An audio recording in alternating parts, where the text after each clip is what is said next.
She was a ghost haunting the edge of a military base. When animal control finally caught the starving German shepherd, she completely shut down. Trapped in a cold shelter cage, she was terrified, aggressive, and fading fast. Everyone thought she was just another feral stray beyond saving. But they didn't know she was desperately waiting for a soldier who was never coming home. And when an active-duty Navy SEAL walked into her cage and sat quietly on the bare floor, everything changed. Before we dive in, let us know in the comments which country you are watching from. And if you love stories that melt your heart, please subscribe to support our channel. The Norfolk Naval Field Training Area sat on the edge of a dense woodline. The terrain was harsh. Cold winds blew off the water and swept through the trees. Mud covered the ground during the rainy season. It was not a place for the weak. Soldiers ran drills here day and night. They carried heavy gear, shouted commands, and fired blank rounds. Noise echoed constantly. Yet, amid the chaos of the training grounds, a silent observer watched them. Her name was Riley, though no one knew it yet. She was a German shepherd, but she looked like a shadow of one. Her fur was matted and caked with dried mud. Her ribs pushed against her skin. She had a torn left ear and a slight limp in her back leg. Despite her fragile state, she possessed a fierce survival instinct. She never barked. She never approached the camp directly. She stayed exactly 50 yards away from the nearest human. If a soldier took a step toward her, she retreated 2 steps back into the brush. The men in the camp started talking about her. Private Miller, a young recruit with a round face and a soft heart, spotted her first. He tried to lure her with pieces of jerky. "Here, girl, come get this." Miller coaxed one chilly morning. He tossed the meat onto the grass. Riley stood completely still, her amber eyes locked onto Miller. She did not look at the food. She watched the man in the uniform. Only when Miller gave up and walked back to his unit did she move. She crept forward, grabbed the jerky, and vanished back into the trees.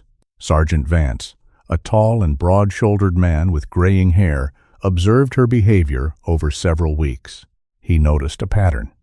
She did not beg for food like a typical stray. She searched the faces of the soldiers.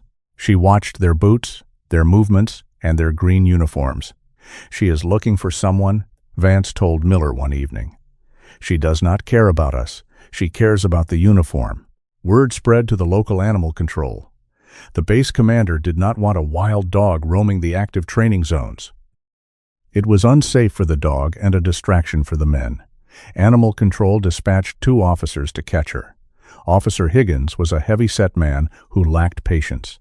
Officer Davies was younger, thinner, and preferred using traps over nets. They spent 3 weeks trying to capture Riley. Higgins tried chasing her through the woods. Riley easily outran him, disappearing into thick underbrush where he could not follow. Davies set wire cages baited with hot dogs and wet cat food. Riley walked right past them. She sniffed the metal, recognized the unnatural scent, and walked away.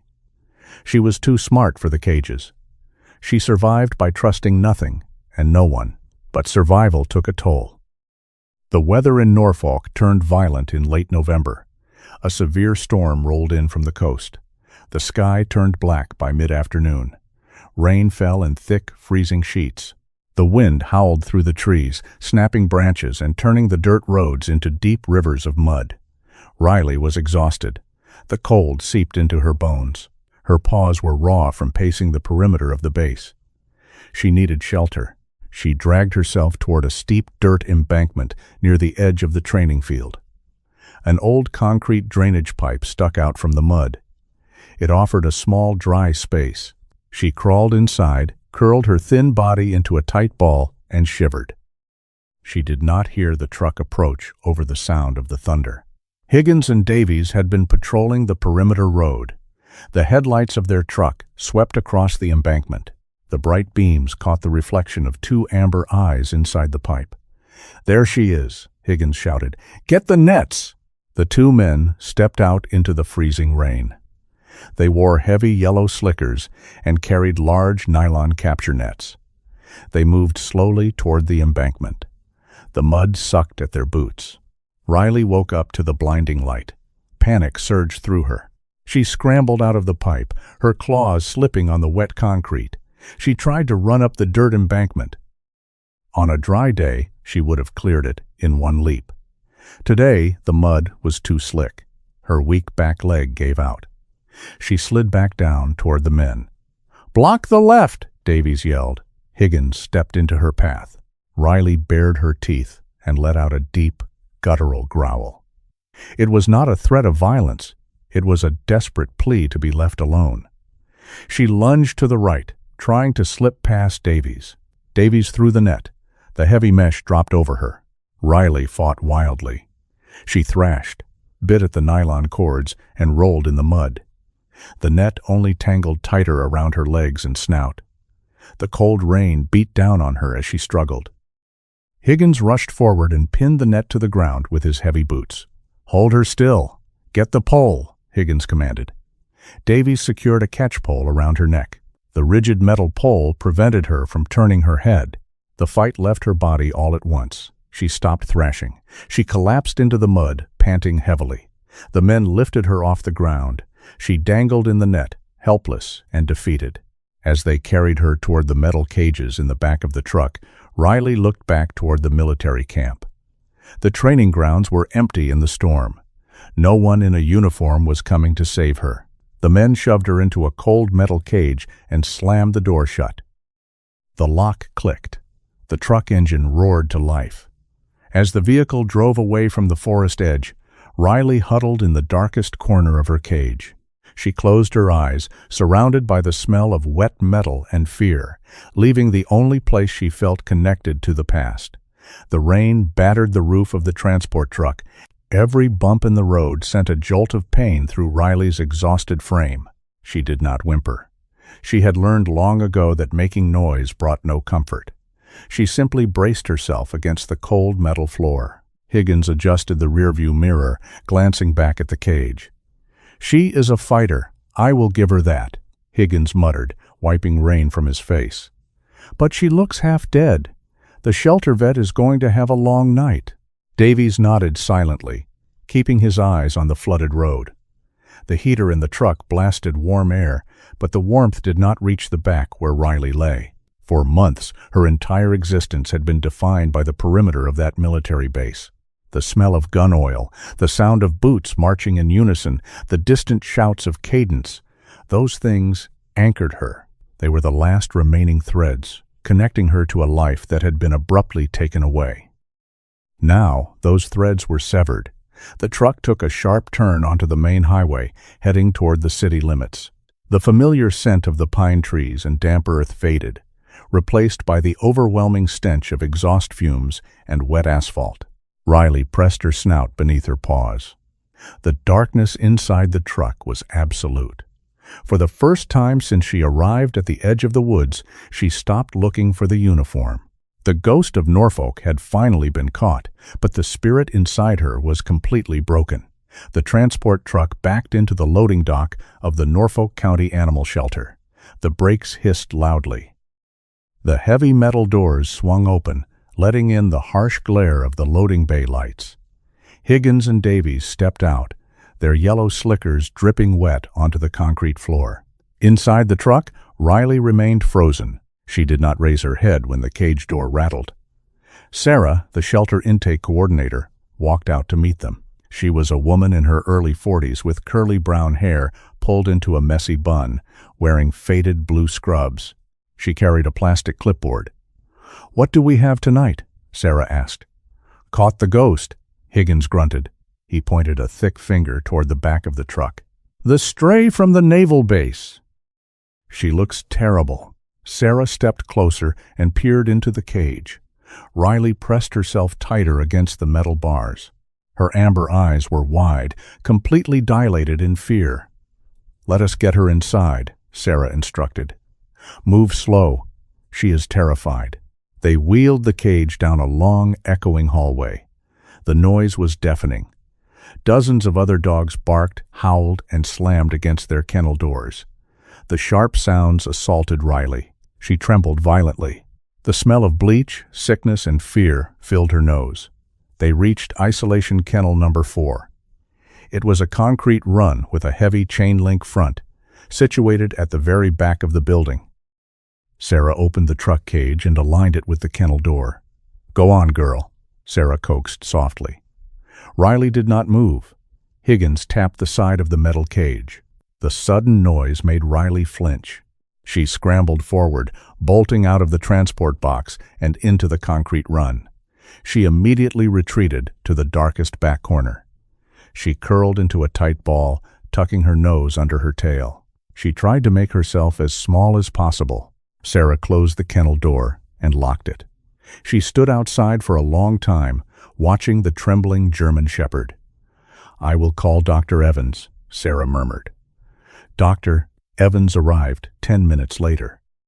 He was the shelter veterinarian, a man in his late 50s, balding, wearing wire-rimmed glasses, and a crisp white lab coat over his street clothes. He carried a small medical bag. He stood beside Sarah and evaluated Riley through the chain-link fence. "She is severely emaciated, Doctor," Evans stated, his voice low. "Look at her hips and ribs. She has lost a significant amount of muscle mass. Her coat is ruined. The limp in her back leg could be an old fracture or a torn ligament." "Can we examine her?" Sarah asked. "Doctor," Evans shook his head slowly. "Not tonight. Her stress levels are dangerously high. If we try to sedate her or handle her now, her heart might just give out. We need to let her decompress. Give her water and a small portion of wet food. We will assess her again tomorrow." They left the isolation ward. The overhead lights dimmed. Riley remained in the corner. Hours passed. The shelter grew quiet, except for the occasional whimper from another kennel. She felt a deep, gnawing pain in her stomach, but she refused to look at the metal bowls placed near the front of her run. The concrete floor leached the remaining heat from her fragile body. She closed her eyes, but sleep evaded her. Every shadow looked like a threat. Every distant sound sounded like a snare snapping shut. The next morning brought no improvement. Sunlight filtered through a small, frosted window near the ceiling. It illuminated the dust motes dancing in the air, but it did nothing to warm the cold kennel. Sarah arrived early for her shift. She checked isolation kennel number 4. The food bowl sat untouched. The water level remained exactly the same. Riley had not shifted from her spot in the back corner. She looked like a pile of dirty rags pushed against the wall. "She has to drink," Sarah whispered to herself. By mid-afternoon, Dr. Evans returned. His expression grew grim when he saw the untouched bowls. "Dehydration will kill her faster than starvation," he noted. "Her kidneys will start failing soon. We cannot wait much longer. If she does not drink by tonight, we have to intervene with IV fluids. But pinning her down to place a catheter will traumatize her further." "Let me try changing the water," Sarah suggested. "Maybe the metal bowl smells weird to her. I will bring a fresh ceramic one, move very slowly, and try to build a tiny bit of trust." Dr. Evans hesitated, then nodded. "Be careful, Sarah. A fearful dog is an unpredictable dog." Sarah went to the prep room and filled a clean, heavy ceramic bowl with fresh water. She walked back to the isolation ward. She took a deep breath before approaching kennel number 4. She unlatched the heavy metal door. The latch clicked loudly. Riley's head snapped up, her ears pinned back against her skull. The hair along her spine stood up rigidly. "It is okay," Sarah said in a soft, steady rhythm. "I am just bringing you clean water." Sarah pushed the door open a few inches. She stepped 1 foot inside the kennel. She bent down slowly, extending the new bowl forward. The invasion of her small, perceived safe space pushed Riley over the edge. The trauma of the capture, the strange smells, the terrifying noises, and the physical pain all culminated in a single, explosive reaction. Riley lunged forward. She did not just growl. She unleashed a ferocious, ear-piercing snarl. She snapped her jaws inches from Sarah's hand, her teeth clicking together with a violent crack. Sarah gasped and yanked her arm back, dropping the ceramic bowl. It shattered on the concrete floor. Water splashed everywhere. Riley retreated instantly, pressing her back against the cinder block wall. She bared her teeth, panting heavily. Saliva dripped from her mouth. Her eyes were completely wild, devoid of any connection or understanding. Sarah scrambled backward and quickly pulled the kennel door shut, locking it with a shaking hand. Her heart hammered in her chest.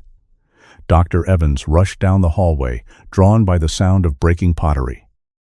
He looked at the shattered bowl, then at the terrified dog, and finally at Sarah. "Are you hurt?" he asked sharply. "No," Sarah breathed out. "She did not bite me. She just gave a warning." Dr. Evans let out a heavy sigh. He looked at Riley. The dog was still trembling, her lips curled back, preparing for another attack. "This is bad, Sarah." "Doctor," Evans said quietly. "She is in a state of complete psychological collapse. She views every human as a mortal threat. If she refuses to eat or drink and attacks anyone who tries to help her, she is not going to make it. She is shutting down." Sarah looked at the broken pieces of the bowl on the floor. She felt a profound sense of helplessness. The shelter had saved many dogs, but some came in too broken to fix. Inside the cage, Riley slowly lowered her head back down to her paws. She kept her eyes fixed on the locked door. She was completely alone, trapped in a cold concrete box, preparing for a war she had no strength left to fight. Friday night, at the naval base, barracks was always loud. Men shouted down the hallways, packed duffel bags for weekend liberty, and blasted music from small speakers. Derek sat on the edge of his perfectly made bunk, ignoring the noise entirely. He was 32 years old, tall, and built with dense, functional muscle. His dark hair was cut close to his scalp. His eyes were a pale, piercing blue, always scanning, always observant. He held a tin of black polish, methodically working it into the leather of his heavy combat boots. 2 bunks over, Private Miller and Sergeant Vance were talking. Derek usually tuned out barrack gossip, but a specific word caught his attention. "Animal control finally got the ghost," Miller said, tossing a civilian shirt into his duffel bag. "They dragged her out of a drainage pipe during the storm on Thursday." Vance shook his head slowly. "I heard she is doing terrible at the county shelter. A buddy of mine knows one of the volunteers there. They say she is completely feral. She refuses to eat. She has not touched a single drop of water. Yesterday, she tried to bite a worker who just wanted to change her bowl. The shelter vet is talking about putting her down if she does not stabilize by Monday." Derek stopped moving his hand. He looked down at the half-polished boot. He knew exactly which dog they were talking about. He had seen the skinny German Shepherd a few times during early morning perimeter runs. He noticed how she never scavenged like a regular stray. She watched the uniforms. He recognized the hollow, hyper-vigilant look in her amber eyes. He had seen that exact same stare in the mirror after his team returned from a heavy firefight in a hostile zone. It was the look of a soldier who could not turn the war off. He placed the boot down on the floor, wiped his hands on a rag, and made a decision. His weekend plans to hike in the Blue Ridge Mountains were canceled. Saturday morning broke with a dull gray sky. Derek wore plain tactical cargo pants, a fitted black t-shirt, and his worn combat boots. He pulled his green military assault pack from his metal locker. He did not pack extra clothes. He loaded the main compartment with 3 meals, ready to eat, 2 plastic canteens filled with water, and a thin foam sleeping pad. He drove his truck to the Norfolk County Animal Shelter. The building was a long, flat cinder block structure located near the industrial district. The air outside smelled of wet asphalt and bleach. He walked through the glass double doors. The lobby was chaotic. Telephones rang constantly. Dogs barked furiously in the back wards.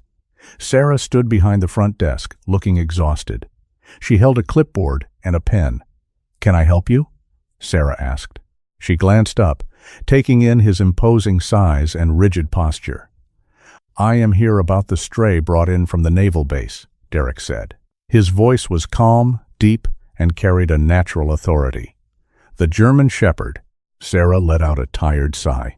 She put her pen down on the counter. "I am sorry, but she is on a mandatory stray hold. Beyond that, she is not adoptable. She is in isolation. She is extremely aggressive and completely shutting down. We cannot even get close enough to evaluate her medically." "I do not want to adopt her today," Derek replied. "I want to sit with her." Sarah blinked, clearly confused. "Sit with her? Sir, you cannot go into the isolation ward. It is a massive liability. She nearly took my hand off yesterday just over a water bowl." Derek reached into his pocket and placed his military identification card on the counter. "My name is Derek. I am an active duty SEAL. I deal with severe trauma for a living. I know what happens when a mind gets trapped in survival mode. Just give me a chance to break the cycle. I will sign any legal waiver you require. Hold me entirely responsible." Sarah hesitated. She looked at the ID card, then back at Derek's face. There was no arrogance in his expression, only absolute certainty. She picked up the desk phone and paged Dr. Evans. The veterinarian walked out to the lobby a minute later. Sarah explained the situation quickly. Dr. Evans studied Derek over the rims of his glasses. "Listen to me carefully. Doctor," Evans said, his tone serious. "If she bites you, the law requires a 10-day rabies quarantine. Given her current mental state, a quarantine would guarantee her euthanasia. If you go in there and make a mistake, you seal her fate." "She will not bite me," Derek stated evenly, "because I am not going to give her a reason to." Dr. Evans stared at him for a long moment, then finally nodded. "Sarah, print the liability waiver. Take him to isolation number 4. Derek signed the paperwork without reading it. He followed Sarah through the heavy metal doors leading to the kennel wards. The noise hit them like a physical wave. Dozens of dogs threw themselves against chain-link fences, barking frantically at the stranger. Derek did not flinch. His breathing remained slow and measured. His focus narrowed entirely on the task ahead. They reached the end of the building. The isolation ward was colder and darker. Sarah stopped in front of kennel number 4. Derek looked through the wire mesh. Riley was huddled in the farthest corner. She looked like a broken shadow. Her coat was filthy, her ribs protruding sharply against her skin. As soon as she saw Derek, her eyes widened in sheer terror. She began to shake violently. "Unlock it," Derek instructed softly. Sarah nervously pulled a heavy nylon catch-pole from a hook on the wall. "Take this, just in case." Derek gently pushed the pole away. "No pole, no leash, no treats. Just open the door and walk away." Sarah swallowed hard. She turned the key and slid the heavy metal latch back. It made a loud clanking noise. Riley immediately let out a deep, vibrating growl. Her lips curled back, exposing her sharp teeth. It was a clear warning of impending violence. Derek stepped inside the kennel. He moved with extreme, deliberate slowness. He did not make sudden movements. He did not look her in the eyes. He reached behind him and pushed the heavy door shut. The latch clicked into place. He was locked inside with her. Riley pushed her back against the cinder-block wall until she could not go any further. Her growl grew louder, echoing in the small concrete space. She prepared to fight for her life. Derek did not reach out. He did not speak. In a soothing voice, he slowly slipped his green backpack off his shoulders and placed it quietly on the wet floor. Then, he lowered his large frame onto the freezing concrete. He crossed his legs. He rested his hands loosely on his knees. He lowered his chin, fixing his gaze on a spot on the floor 3 feet in front of him. He made his body language completely non-threatening. He simply sat there, becoming a motionless mountain in her chaotic world.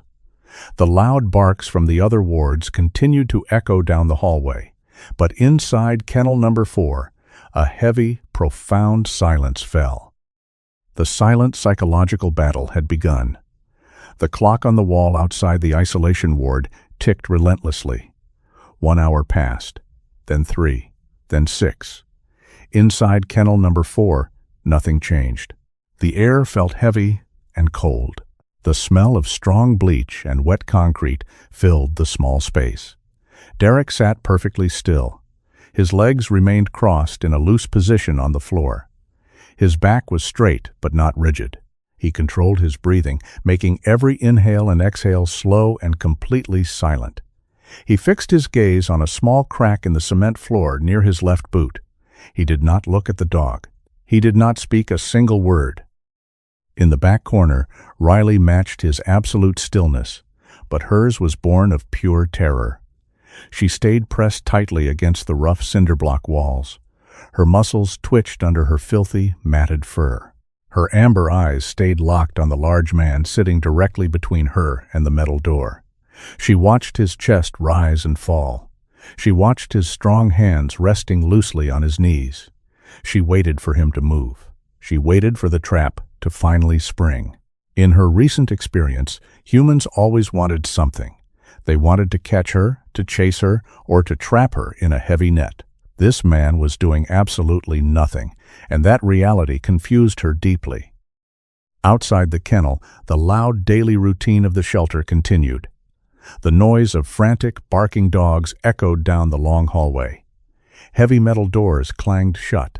High-pressure water hoses sprayed against concrete floors during cleaning rounds.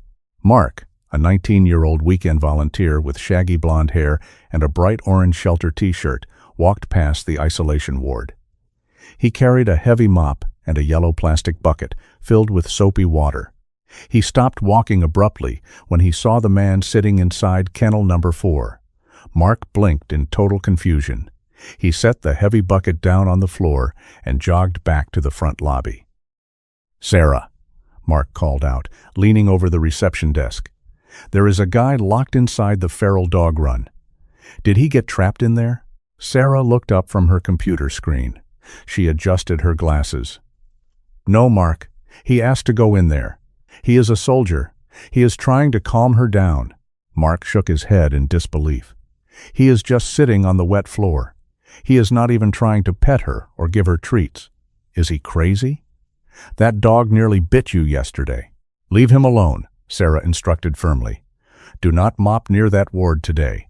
Do not make any loud noises when you walk past those doors. We need to give him total space." Mark nodded slowly and walked back to his chores. He peeked through the small window of the isolation door one more time. The large man had not moved a single inch. By late afternoon, the temperature inside the building began to drop significantly. The gray daylight fading through the frosted window turned into deep, long shadows. Derek felt the damp cold seeping through his tactical cargo pants. His joints ached from sitting on the unforgiving hard floor, but he ignored the physical discomfort. He had endured much worse conditions during cold weather survival training in the mountains. He knew the critical importance of outlasting the enemy. Right now, the enemy was the dog's blinding, overwhelming panic. Slowly, with extreme and deliberate caution, Derek moved his right hand. Riley instantly bared her teeth. A low, vibrating rumble started deep in her chest. Derek did not stop his movement, but he did not speed up either. He maintained a smooth, highly predictable motion. He reached out and unzipped a small pouch on his green military assault pack. The sound of the metal zipper was very sharp in the quiet kennel. Riley flinched hard, pulling her lips back further to expose her sharp fangs. Derek reached inside the pouch and pulled out a brown plastic meal-ready-to-eat package. He placed the meal on his lap. He opened the tough plastic wrapper very slowly. The loud crinkling noise made Riley's ears pin flat against her skull. Derek pulled out a hard cracker and a small packet of peanut butter. He broke a tiny piece of the cracker.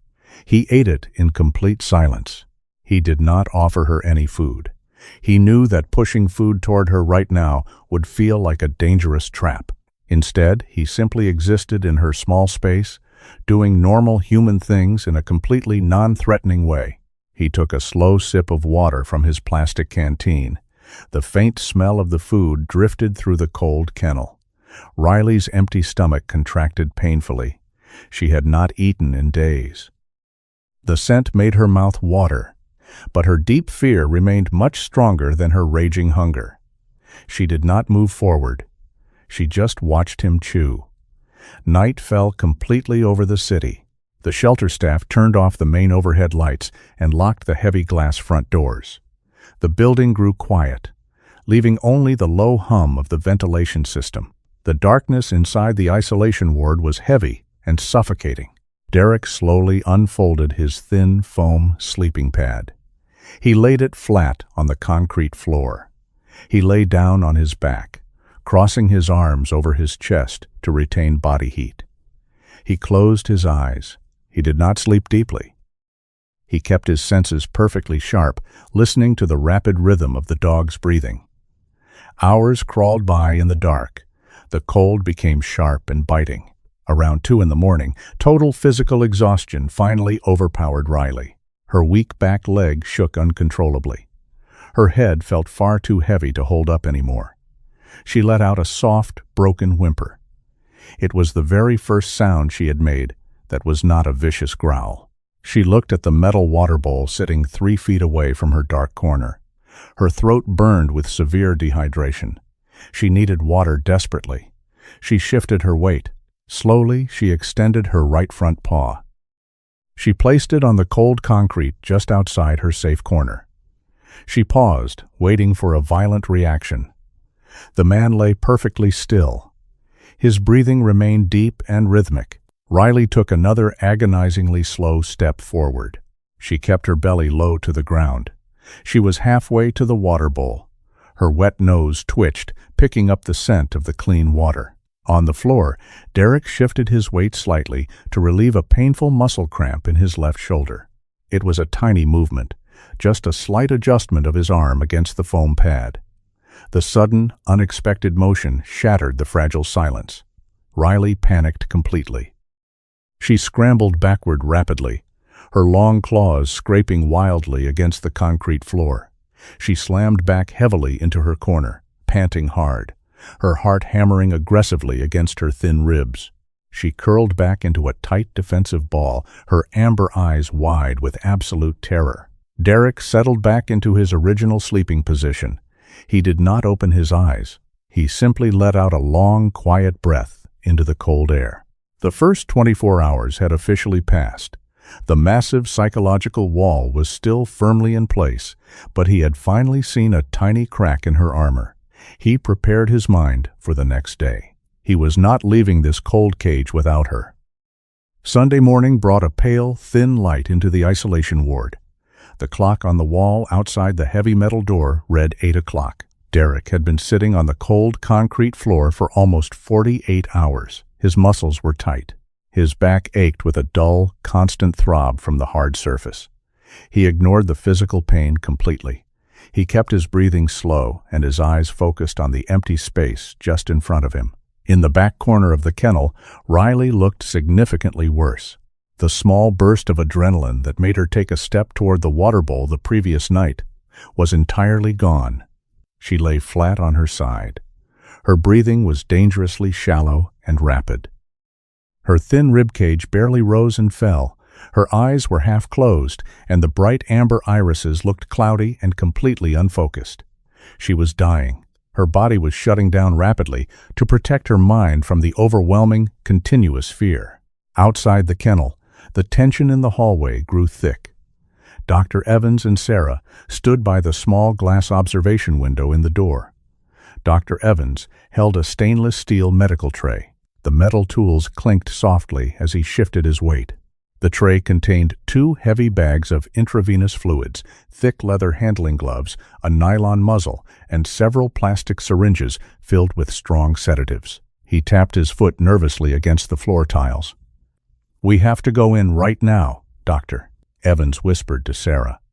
"Her respiratory rate is dropping fast. Her organs are going to fail if we do not get fluids into her immediately." Sarah looked at Derek through the thick glass. He said to give him exactly 48 hours. "We still have 2 hours left on the clock." "She might not survive 2 more hours," Dr. Evans replied sternly. "If she dies in that cage, it is on us. Prepare the catch pole. We are going in." Inside the kennel, Derek heard the faint murmur of their voices outside the heavy door. He did not need to hear their specific words to know exactly what they were planning. He could read the tactical situation perfectly. He looked at the dog. She was slipping away into the dark. The silent standoff had worked perfectly to prevent another violent attack, but it was not enough to pull her back from the edge of absolute exhaustion. She needed a bridge. She needed something familiar to anchor her mind back to reality. Derek thought back to the casual conversations in the military barracks. Sergeant Vance had observed her behavior for weeks at the forest edge. She did not care about the food scraps. She cared about the uniform. She watched the boots. She watched the green fabric. She was actively looking for a soldier. The air in the isolation ward was freezing. During the long night, Derek had put on his heavy, olive-green military field jacket over his black t-shirt to stay warm. The thick jacket smelled strongly of canvas, waterproofing wax, dried sweat, and gun oil. It carried the distinct scent of cordite and damp earth. It smelled exactly like the men marching on the naval training field. Derek shifted his weight on the foam pad. Riley's torn ear twitched slightly, but she did not have the physical strength left to lift her heavy head or growl at him. She just watched his movements with dull, defeated eyes. Derek slowly reached up to his thick collar. He unbuttoned the top button of the heavy green jacket. He moved with absolute, calculated precision. He unbuttoned the next one, then the next down the line. He slipped his left arm out of the stiff sleeve. He slipped his right arm out. He held the thick green fabric in his strong hands. He did not stand up. He remained seated securely on the floor. He slowly bundled the heavy jacket into a loose pile in his lap. He extended his right arm forward and pushed the green jacket gently across the smooth, wet concrete. The heavy fabric slid quietly over the floor. It stopped exactly 2 feet away from Riley's black nose. Derek placed his hands back on his knees. He lowered his head, relaxed his shoulders, and waited in silence. For a long minute, absolutely nothing happened.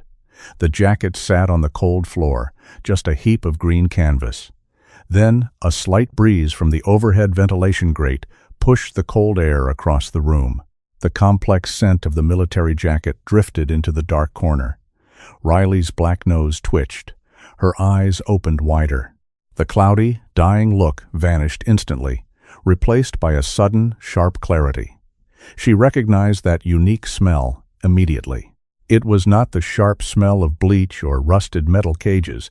It was not the smell of animal control officers or blind panic.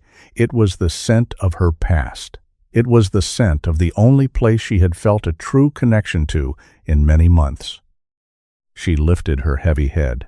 Her weak neck trembled violently with the massive effort. She extended her nose toward the green pile. She took a deep, shuddering breath of the cold air. The familiar scent hit her brain like a physical shockwave. It cut straight through the severe trauma and the mental fog. It completely bypassed her feral survival instincts. Slowly, painfully, Riley pushed herself up off the floor. Her injured back leg shook uncontrollably. She took one step out of her dark corner. She did not look at Derek. She kept her eyes entirely fixed on the green jacket. She took another slow step forward. She was now standing directly over the bundled canvas. Outside the isolation door, Dr. Evans stopped breathing completely. He slowly lowered the rattling medical tray. Sarah covered her mouth tightly with her hand. Riley lowered her head and buried her nose deeply into the thick fabric. She inhaled sharply. A long, vibrating sigh escaped her lungs. It sounded exactly like a massive physical weight dropping to the floor. The rigid, painful tension in her muscles melted away instantly. She did not retreat back to her corner. She did not bare her teeth at the large man sitting nearby. Instead, her front legs folded smoothly. She sank down onto the hard concrete. She rested her chin directly on the thick sleeve of the military jacket. She curled her thin, battered body into a tight circle, keeping the green fabric pressed closely against her chest. Within seconds, her amber eyes fluttered closed. Her erratic breathing slowed down significantly, becoming deep and perfectly even. The frantic, shallow pants were completely gone. For the first time since she was captured, and perhaps for the first time in many long months, Riley fell into a deep, completely relaxed sleep. Derek watched her chest rise and fall steadily. The invisible wall between them was finally broken. He slowly turned his head and looked directly at the small observation window. He met Dr. Evans's shocked eyes through the thick glass. Derek gave a single, slow nod of his head. Dr. Evans let out a long breath, stepping away from the heavy door. He set the tray of syringes down on a nearby metal counter. They would not need the strong sedatives today. Inside the cage, Derek did not move a single inch to touch her. He knew better than to push his luck right now. He let her sleep peacefully. He let her absorb the safety of the uniform. He sat in the freezing cold, listening to the quiet rhythm of her breathing, knowing the hardest part of the battle was finally over. Derek waited patiently on the cold concrete floor. Riley slept deeply for 3 straight hours. Her breathing remained calm and steady. She kept her nose buried in the heavy green canvas of his military jacket. Derek did not move. He let her body rest and recover from the severe exhaustion. Outside the isolation ward, Dr. Invitation, Evans and Sarah watched through the small glass window. They saw the dramatic shift in the dog's demeanor. Dr. Evans decided it was safe to enter. He tapped lightly on the glass before opening the heavy metal door. The latch clicked loudly. Riley opened her amber eyes. She lifted her head. She did not growl. She looked at Dr. Evans, then looked back at Derek. She pressed her body closer to the green jacket. "We need to examine her, Doctor," Evans said softly. "Will she let me touch her?" Derek slowly placed his hand on the green canvas near her paws. "Let us find out." He gently stroked the edge of the jacket. Riley watched his hand. She did not flinch. Derek moved his hand an inch closer and gently touched her front leg. She remained perfectly still. He nodded to Dr. Evans. Dr. Evans knelt quietly beside them. He brought a portable scanner and a small medical kit. He checked her heart rate and gums. Her vitals were weak but stable. "She is severely malnourished," Dr. Evans noted, "but her heart is strong. We need to check for a microchip. It is standard shelter protocol." He turned on the black plastic scanner. It emitted a soft beep. He waved the device over Riley's shoulder blades. Nothing happened. He moved it down her back. Still nothing. "Probably a stray," Sarah whispered from the doorway. "Doctor," Evans frowned. He moved the scanner up toward her neck, pressing deeper into the matted fur. The scanner beeped loudly. A long string of numbers flashed across the small digital screen.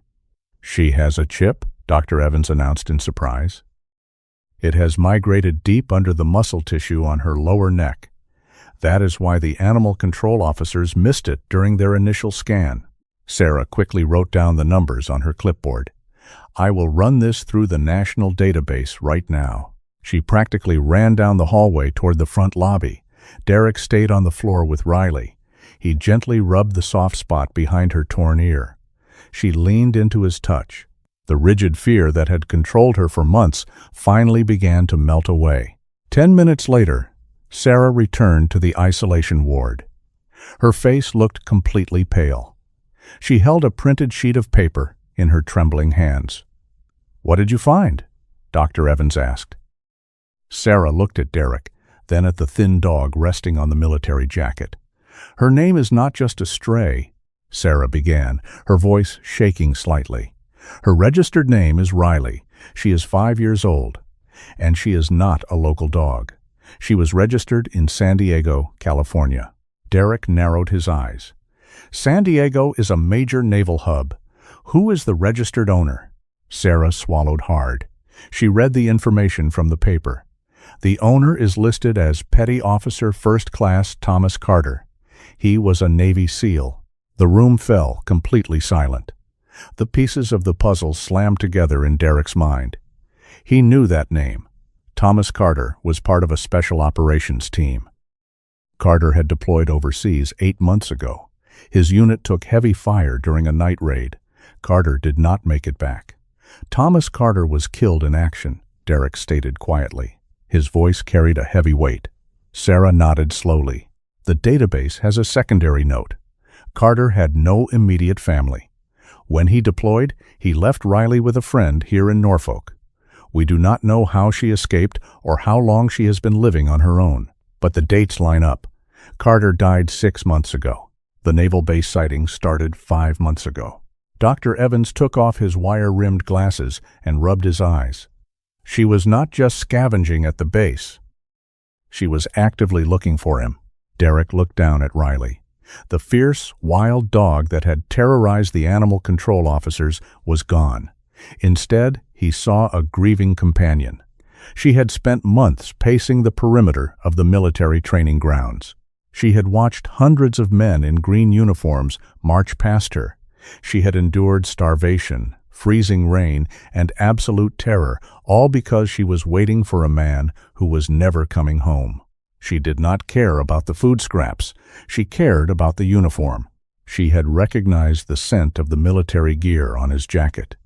It was the last remaining connection she had to Thomas Carter. "I am taking her with me," Derek said firmly. Sarah looked up from the paper.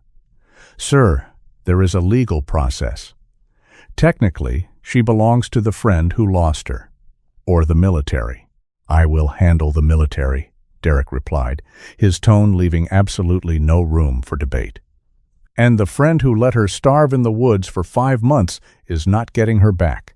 Print the adoption papers. I will sign whatever you need." Sarah did not argue.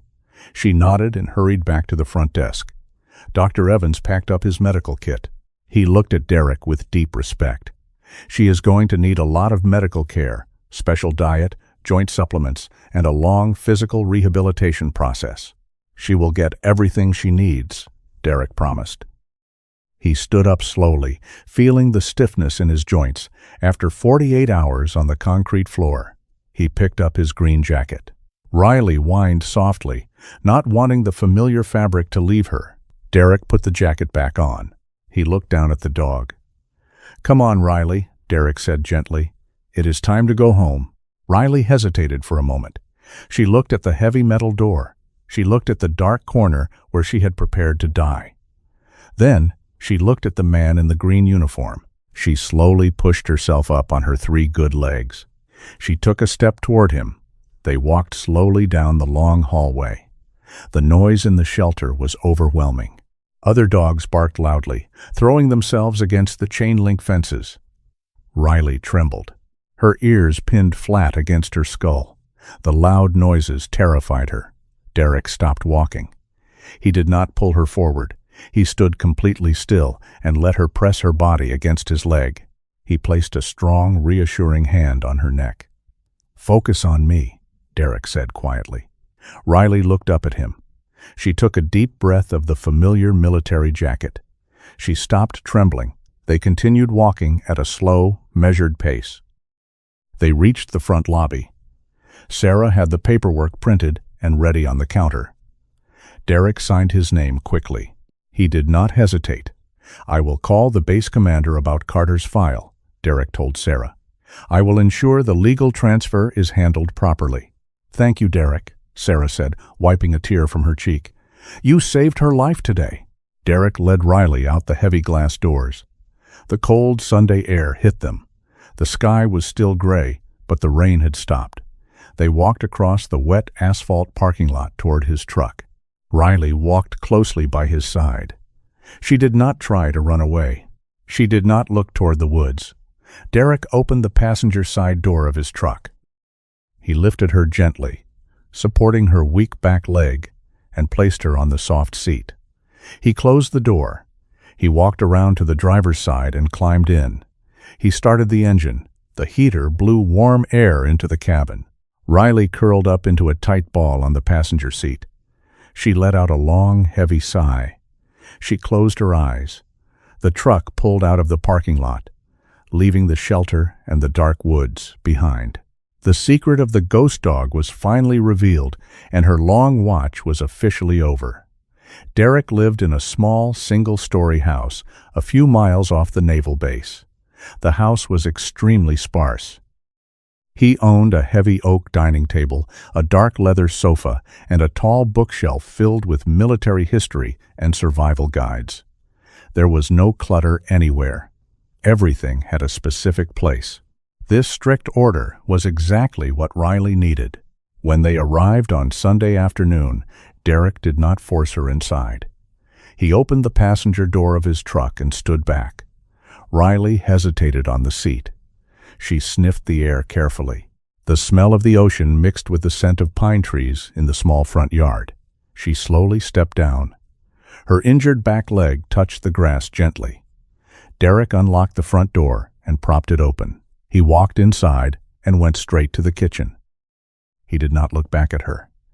He did not coax her with a soft voice. He knew she needed to make the choice herself. 10 minutes passed in silence. Riley stood on the concrete porch. She watched him through the open door. He filled a large stainless steel bowl with fresh water and placed it in the corner of the kitchen. He then walked into the living room and sat heavily on the leather sofa. Slowly, Riley crossed the threshold. Her claws clicked softly against the hardwood floor. She kept her body low to the ground. She inspected every corner of the living room from a safe distance. She found a space behind the heavy oak dining table that offered a clear view of both the front door and the living room. She circled twice and lay down on the hard floor. She kept her amber eyes locked on Derek. "Good choice," Derek said quietly. He did not approach her. He let her claim that space as her own. Over the next few days, that spot behind the table became her designated safe zone. Derek placed a thick, orthopedically supportive dog bed there. He also placed his green military jacket on top of the bed. The jacket remained her primary anchor to reality. Life with Derek ran on a strict, highly predictable schedule. This daily routine became her medicine. At exactly 5 in the morning, Derek woke up. The coffee machine clicked on. At 5:15, he placed her food bowl near her safe zone. The meals were meticulously structured. Dr. Evans had prescribed a specific diet to rebuild her muscle mass safely. She ate boiled chicken, plain rice, and high-quality joint supplements. At first, Riley did not eat while Derek was in the same room. He understood this entirely. He placed the bowl down and walked out to the back porch to drink his black coffee. Only then would she creep forward and eat quickly, always watching the back door. By Wednesday, a small shift occurred. Derek placed the bowl down and took 3 steps back. He sat on the floor, crossed his legs, and waited. Riley hesitated. Her stomach growled loudly. She looked at the metal bowl, then at Derek. He did not move. He did not make eye contact. Slowly, she stepped out of her safe zone. She lowered her head and began to eat. She ate the entire bowl while he sat just a few feet away. The physical rehabilitation started on Thursday. Dr. Evans had warned him that the physical recovery would be slow. Her muscles had atrophied badly during her months in the wild. The limp was a result of a severe muscle strain, not a broken bone, which meant it could heal with time and proper care. Derek meticulously massaged her back leg every evening. At first, she tensed up when he touched the sensitive area, but his hands were steady and gentle. He applied warm compresses to the stiff joints. She quickly learned that his touch brought relief, not pain. Derek started taking her for short walks in the fenced backyard. He did not use a leash. He simply walked the perimeter of the yard. Riley followed him at a distance of 10 feet. If he stopped, she stopped. If he turned, she turned. She treated him like a commanding officer leading a patrol. As the week progressed, the physical distance between them began to shrink. 10 feet became 5 feet. 5 feet became 2 feet. She started tracking his movements inside the house constantly. When he cooked dinner, she lay on the kitchen rug, watching his hands. When he cleaned his combat boots, she sat by the front door, observing the rhythmic motion of the polishing brush. She was learning his patterns. She was learning that this human did not shout, did not trap, and did not abandon. Friday evening brought another heavy rainstorm to Norfolk. The sound of the thunder rumbling in the distance made Riley tense immediately. The last storm she experienced ended with her violent capture in the mud. She paced the living room nervously, her ears pinned back against her skull. She let out a low, anxious whine. Derek noticed the shift in her body language right away. He turned off the main overhead lights in the living room, leaving only a small reading lamp on beside the leather sofa. He closed the thick curtains to block out the bright flashes of lightning.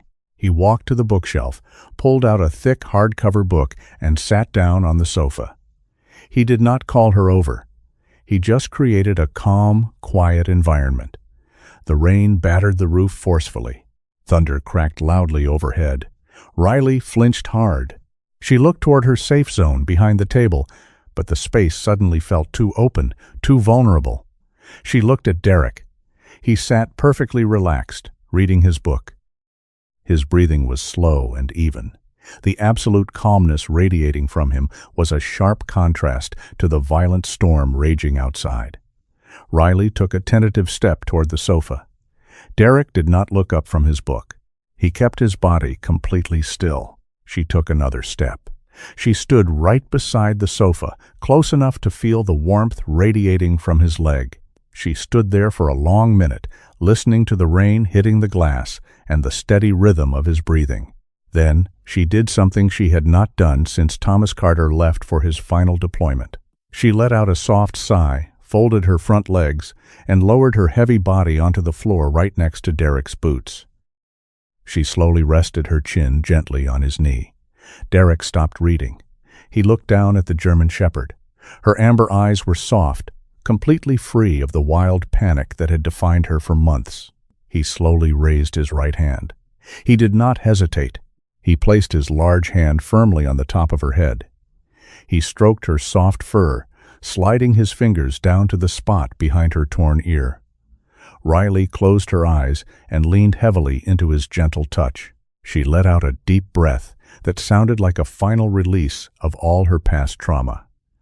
The storm raged outside the walls, but inside the small house, the ghost of Norfolk had finally found a safe place to land.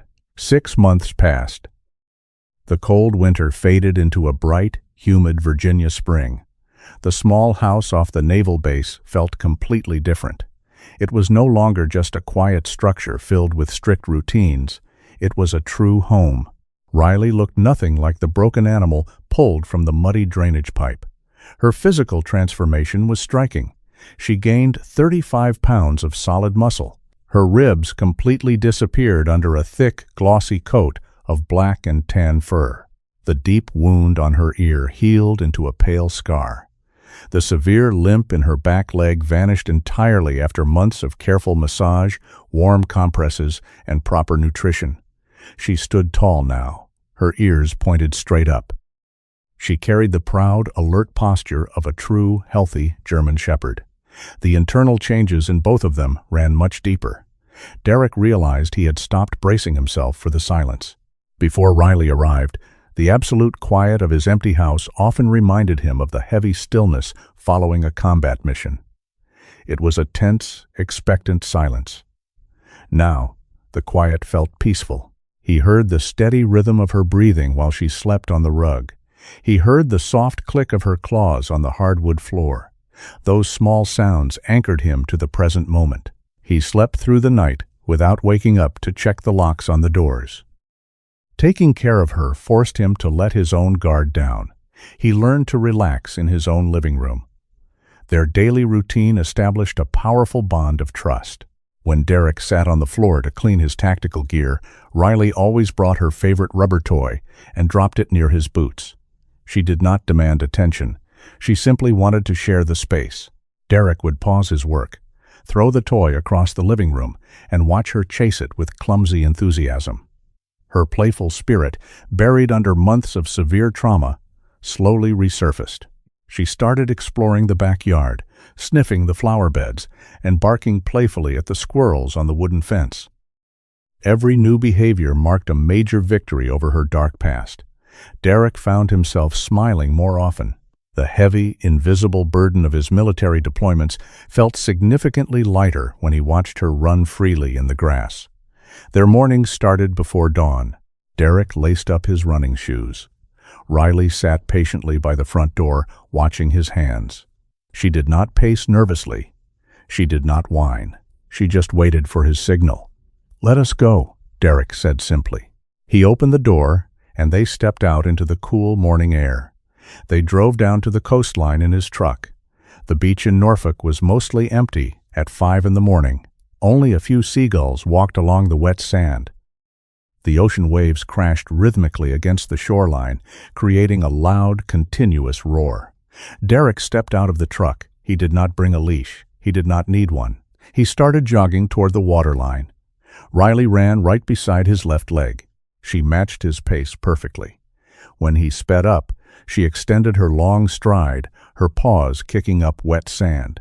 When he slowed down, she adjusted instantly. They moved together like a single, coordinated unit.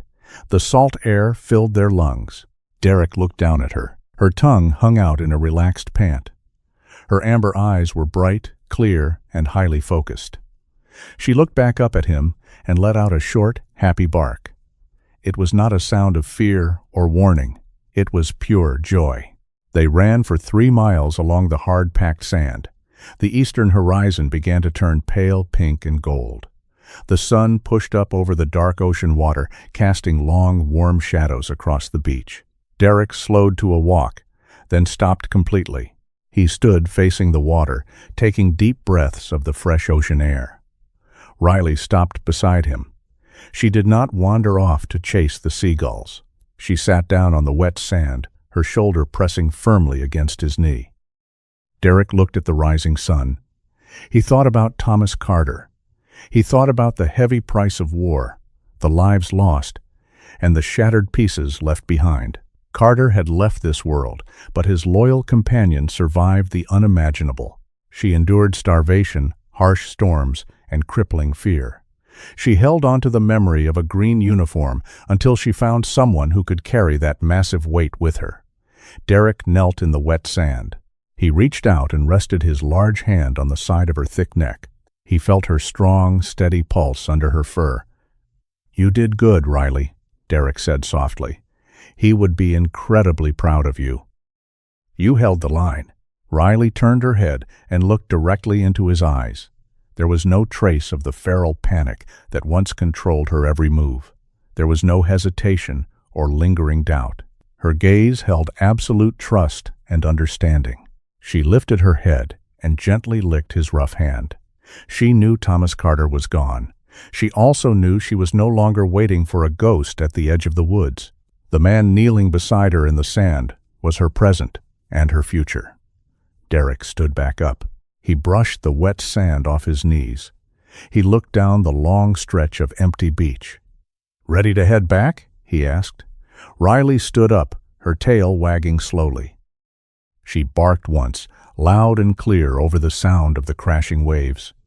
They turned away from the ocean and jogged back toward the truck together. The sun rose higher in the sky, washing away the last remaining shadows of the long night. Their healing journey was complete. The soldier and the dog walked forward side by side, leaving the heavy past behind, stepping freely into the bright light of a new day. The story of Derek and Riley is a powerful reminder that even the deepest, most painful wounds can heal when met with unwavering patience and quiet understanding. From my perspective, true rescue is not always about a grand, dramatic moment. Sometimes, the most heroic thing a person can do is simply sit in the cold and the dark with a broken soul, offering a steady presence until they are ready to step back into the light. Derek did not force Riley to trust him. He gave her the space, the time, and the familiar comfort she needed to choose life again. Their journey together shows us that love is an action, built day by day through small, ordinary moments of connection. May God bless you and your loved ones with that same enduring patience, strength, and endless grace in your daily lives. If Riley's incredible journey of healing touched your heart today, please type Amen in the comments below. We would love to hear your thoughts, so leave a comment, share this inspiring rescue with your friends and family, and please subscribe to our channel for more beautiful stories about the unbreakable bond between humans and animals.